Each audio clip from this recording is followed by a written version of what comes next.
Grace to you and peace from God our Father and the Lord Jesus Christ. Amen. We've been talking over the last couple of weeks in our sermon series about being Christians who are in the world, but not of the world. And last week we talked about how we as Christians differ from the world in our understanding of the last things and of tragedies, like 9/11. This week, I'd like to talk with you about how we as Christians differ from the world in our understanding of the first things. Namely, the origins of mankind and of the universe. Where did they all come from? How did it all get here? What's the origin of the sun, the moon, the stars, the earth, the animals, and people?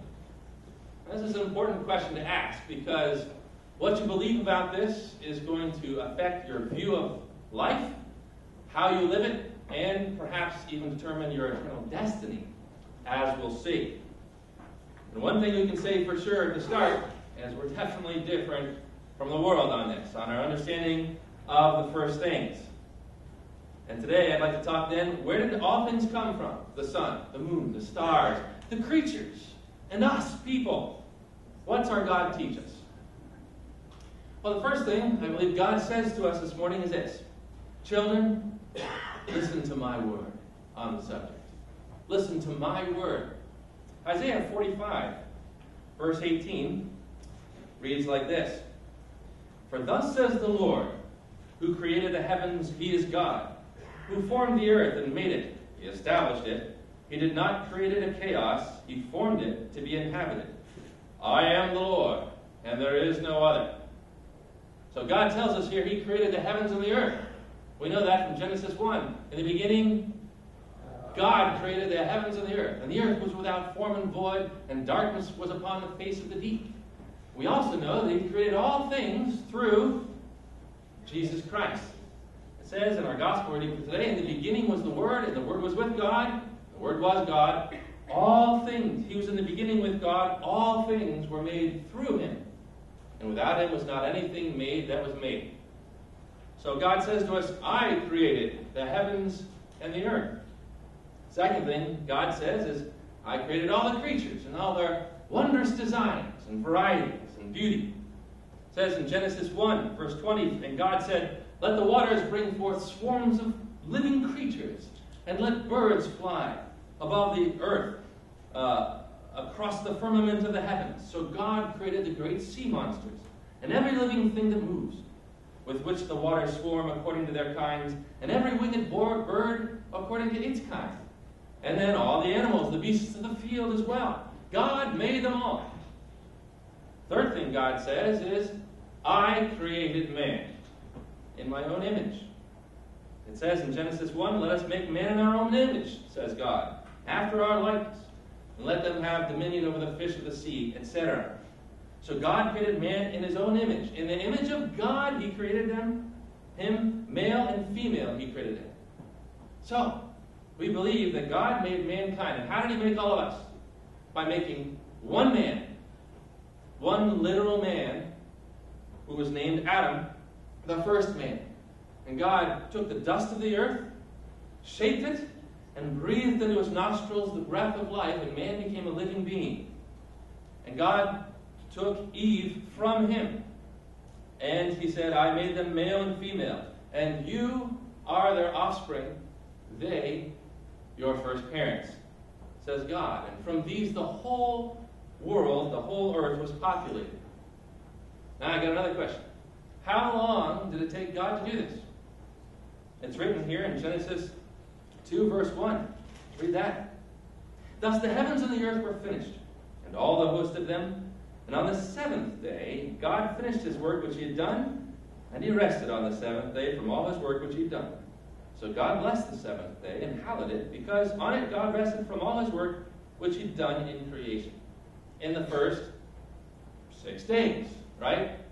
So what do we believe about that as Lutheran Church Missouri Synod people in this late date in the history of the world and in this present evil age, as Paul calls it? I have here a statement called our Brief Statement, which is official teaching of our denomination, the Lutheran Church Missouri Synod.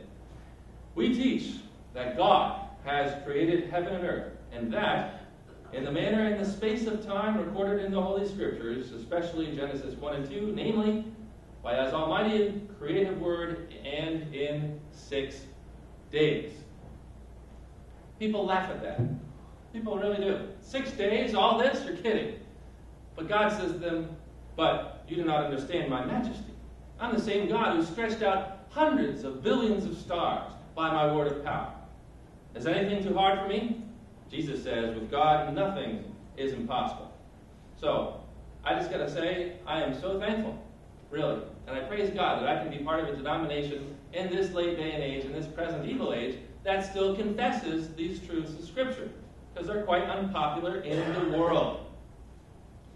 And so the second thing I think God would like to talk with us about today then is this.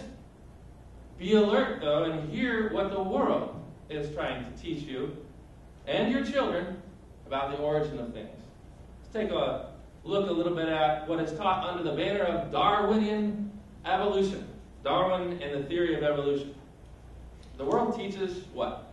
Number one, God didn't create the heavens and the earth, but rather the heavens and the earth came about by a huge explosion that just happened by accident one day. No one's actually sure how, just boom. And there it was, by sheer chance. Secondly, the world teaches you and your children that the creatures of the earth and all their wondrous variety and beauty and complexity. We've talked about how the human DNA, it's said in the physics fact book on the internet, that if you stretch out just the human DNA in any one of you, the chemical sequencing would make your body do what it does.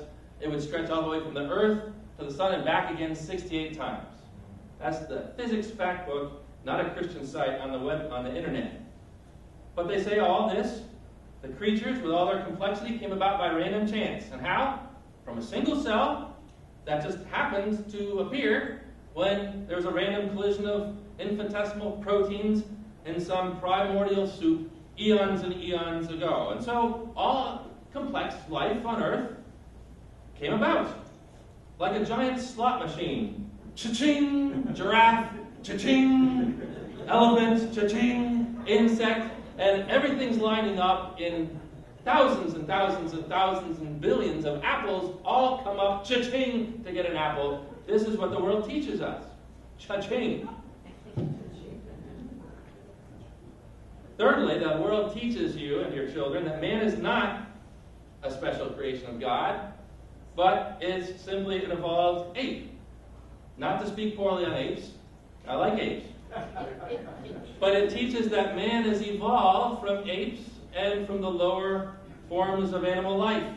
We eventually, going back far enough, were just a single cell, and then slime, green slime on some primordial ancient pond that had a mutation that did better than the other amoebas, and it fought its way up, killing the weak, the strong surviving, survival of the fittest, natural selection, passing on those stronger traits, and eventually you get all these different animals and man over the top of them. So, the summary of all the teaching of the world then is simply this.